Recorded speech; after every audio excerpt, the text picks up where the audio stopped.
welcome. Today I'm going to give another try to doing some resin, and I'm going to make some jewelry.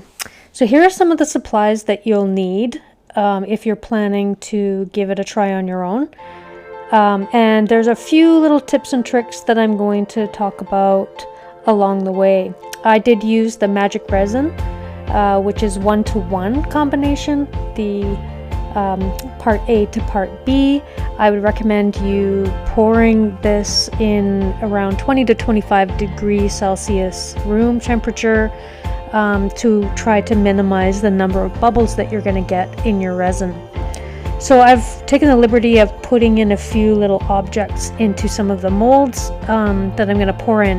Now my recommendation is to not do this. I learned along the way that it's better to put the objects in afterwards because you can get air bubbles trapped underneath. And so best to pour your resin in and then add any other items into your molds and make sure that you get those air bubbles out. So here's my silicone cup that I'm going to be measuring out. Again, it's 1-to-1, and I'm mixing in the biggest batch first, and then I'm going to be mixing some smaller batches, taking this big batch and putting them into some smaller cups so that I can have some different colors and add some different sparkles, etc. into the mix. Once you've poured your resin, make sure you really mix it well. I would recommend at least 3 minutes, and make sure you're scraping those sides to make sure that you've got everything mixed quite thoroughly. And you will notice that there are going to be some bubbles. One trick that I have learned is the higher up that you pour, you can actually eliminate some of the bubbles. So I'm using some of the epoxy resin pigments, and I did use some alcohol inks as well, and also some glitter in a few of them. And you'll notice these little tiny cups are great if you want to just mix small portions of each color that you want to use, or variations of colors. So you'll notice here I did not use any of the mold release spray. Again, I learned that it's way easier to get these out of the molds if you have the mold release spray, which you'll see later in the video. I do have trouble, and I actually ended up ripping 2 of my molds because I couldn't get the objects out. Using the little mini torch will help to also remove some of the bubbles. Just make sure that you're not melting your silicone. If you get too close with the torch, it could melt your mold.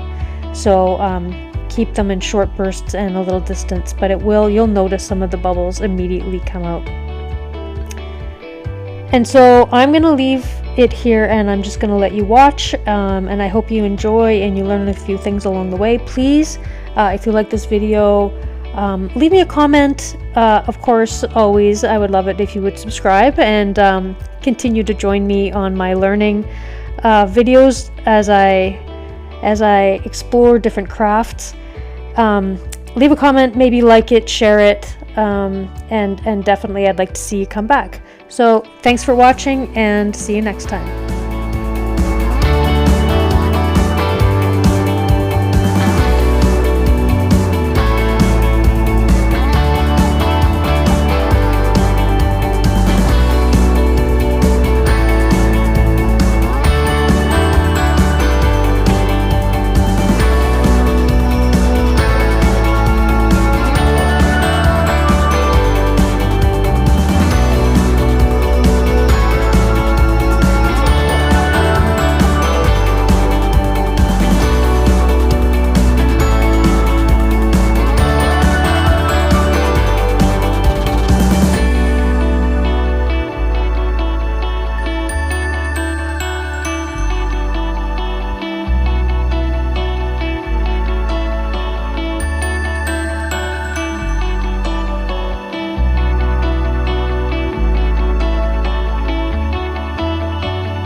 you.